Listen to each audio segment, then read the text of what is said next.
Bonjour à tous, je vous retrouve aujourd'hui dans une nouvelle vidéo pour le premier épisode des romans qui ont marqué ma vie. Donc en fait c'est une série en 4 épisodes qui va s'étaler donc à partir d'aujourd'hui jusqu'à mi-juillet. Donc sur Facebook, sur Instagram et sur Twitter je vous ai montré à peu près les dates des épisodes. Donc c'est pas une grande série non plus, hein, c'est pas Downton Abbey ou Grey's Anatomy hein, quand même. Donc c'est juste les romans qui m'ont marqué dans ma vie de lectrice. Et je commence aujourd'hui avec la saga Hunger Games, donc je pense que vous l'aviez remarqué parce que voilà, d'habitude l'arrière-plan n'est pas tout à fait comme ça, n'est-ce pas? Donc cette série, comment j'ai découverte?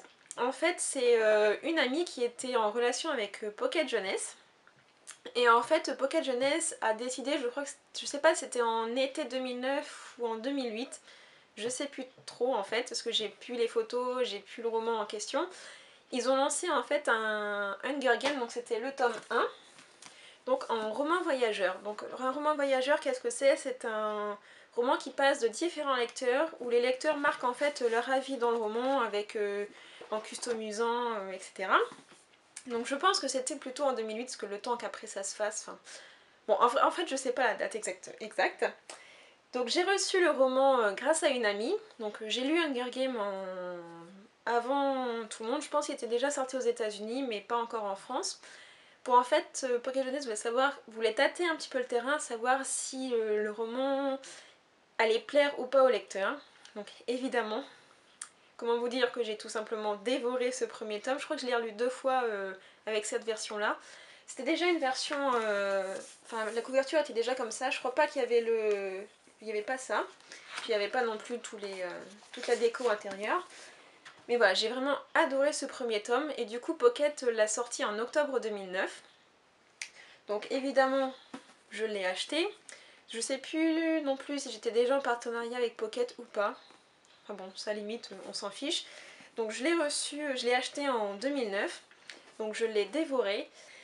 Et on savait déjà que ça allait être une trilogie. Et par contre, je ne suis pas sûre qu'on savait déjà qu'il y avait un film qui allait sortir. Mais bon. Ensuite, donc, oui, bah, j'ai même la preuve que j'ai acheté ce roman au Salon du Livre.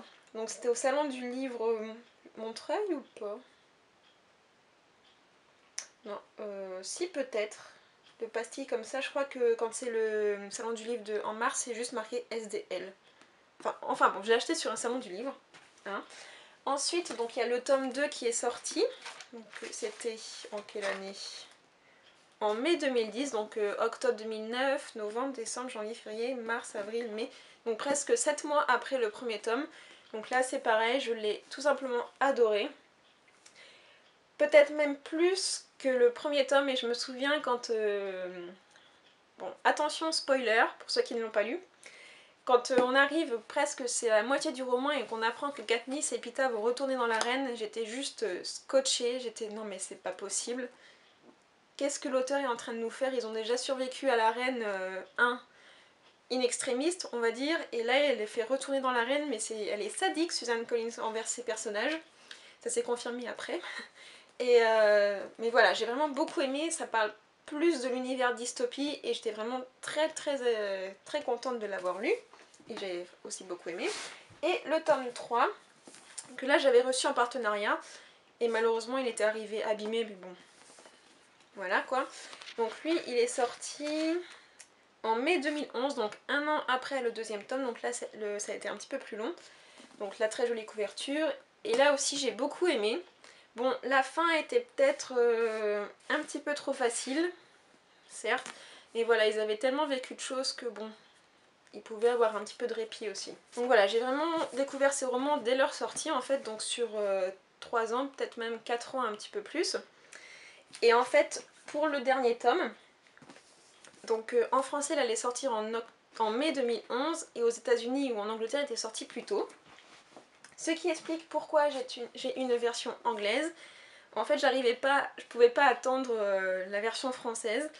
J'étais tellement impatiente de lire ce 3e tome que en fait, je me suis renseignée pour... c'était W.H. Smith à Paris, il me semble. Donc je leur avais envoyé un mail pour savoir s'ils avaient reçu ce Mockingjay. Effectivement, ils l'avaient reçu, donc j'ai payé par carte. Je crois que c'est la première fois que je payais par carte bancaire, enfin avec ma propre carte en tout cas. Et il y a eu un délai de livraison assez long. Et ça a peut-être mis 15 jours avant d'arriver. Et voilà, je l'ai lu en anglais. C'était plus dur de le lire en anglais parce que c'était dans les premiers romans en VO, il faut un peu de temps pour que la VO se mette en place quand on lit en VO. Et c'est dans les premiers que j'ai lus et ça a été un petit peu laborieux, mais j'ai quand même compris l'essentiel, j'ai pleuré suffisamment pour prouver que j'avais bien compris, n'est-ce pas? Mais voilà, j'avais vraiment adoré. Bon, la couverture par contre anglaise, c'est pas trop mon... C'est pas trop mon truc, hein. Je préfère limite encore la version française. Mais bon, bref. Donc ça explique pourquoi j'ai une version anglaise. Donc je crois que c'est au niveau du 3e tome qu'on a su qu'il allait y avoir un film qui allait être fait. Et là il y a eu plein de spéculations sur les acteurs évidemment parce que c'était une saga qui est montée en puissance 1000 en peu de temps.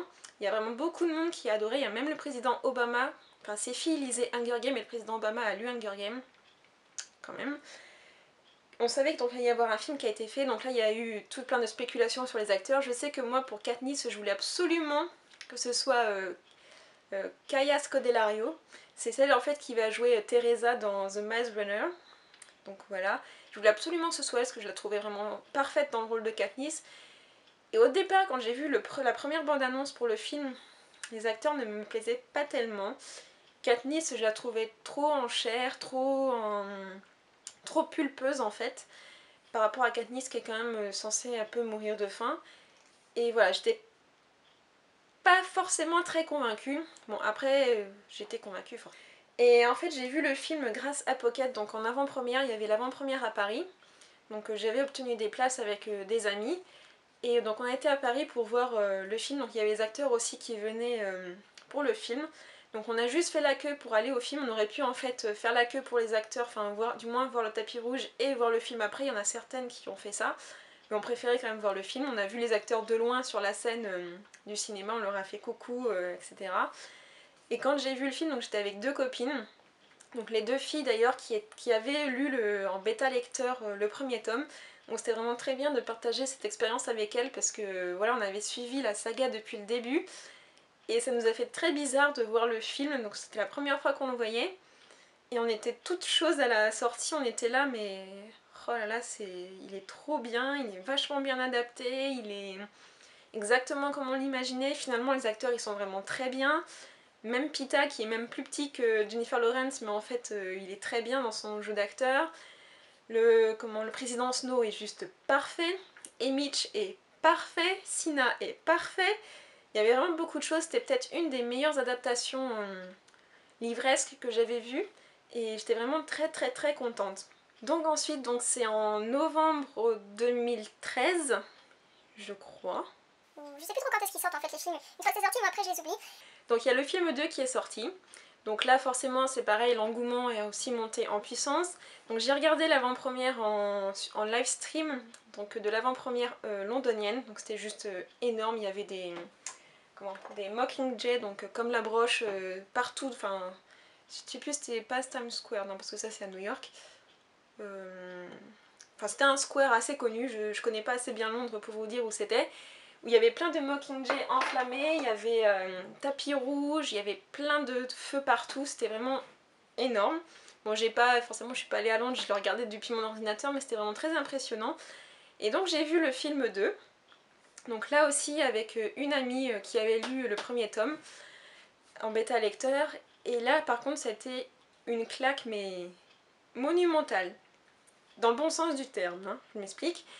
C'est déjà le livre 1 avait été très bien adapté, mais alors là le livre 2 c'était un niveau au-dessus, notamment par rapport à la manière de filmer, aux effets spéciaux, au jeu des acteurs qui est monté en puissance, enfin qui a pris une maturité juste exceptionnelle. J'ai vraiment adoré ce 2e tome. Déjà que le film 1 je l'avais trouvé une très bonne adaptation, mais alors le film 2 c'était un niveau au-dessus quand même. J'avais les larmes aux yeux, j'étais déjà les 30 premières minutes, j'étais crispée comme pas possible. Les costumes étaient juste mais époustouflants. Enfin, je pense que vous avez vu le film, vous avez pu constater par vous-même. J'ai vraiment adoré ce film 2. Donc autant vous dire que je stresse un petit peu pour le film 3 parce que déjà ils le font en 2 parties, donc voilà, il y a un peu l'aspect marketing, donc que toutes les fins de série en livre se font en 2 films à chaque fois, Twilight, Harry Potter, maintenant Hunger Games. Bon, Certes, il y a peut-être matière à étoffer un petit peu le livre qui est peut-être un peu rapide à certains points, mais bon, c'est pas non plus le dernier tome, c'est pas le méga truc avec plein d'actions partout. Et voilà, donc j'ai hâte quand même de voir ce troisième film, notamment parce qu'il y a une partie aussi qui est tournée à Paris, donc on est un petit peu chauvin, hein. On est un petit peu fiers quand même, qui est le tournage de Hunger Games qui est venu à Paris. Mais voilà, j'ai vraiment très hâte et j'espère qu'ils nous feront quand même quelque chose de très bien. Sinon, pour revenir à la saga en elle-même, donc en fait, je l'avais lu avant d'entrer en classe préparatoire, et en classe préparatoire, notre professeur de français nous a fait lire Le meilleur des mondes de Aldous Huxley, 1984 de George Orwell, et c'est là en fait qu'il nous a parlé de dystopie. Moi je connaissais pas du tout, enfin c'est quoi la dystopie en fait, et c'est là que j'ai découvert vraiment la genèse en fait de la dystopie, grâce à Orwell et à Huxley. Et quand en y réfléchissant, mais je me suis dit, mais en fait, Hunger Games, ça pourrait rentrer dans ces critères-là. En effet, c'est un monde post-apocalyptique, avec un pouvoir politique très présent qui opprime un peu la population.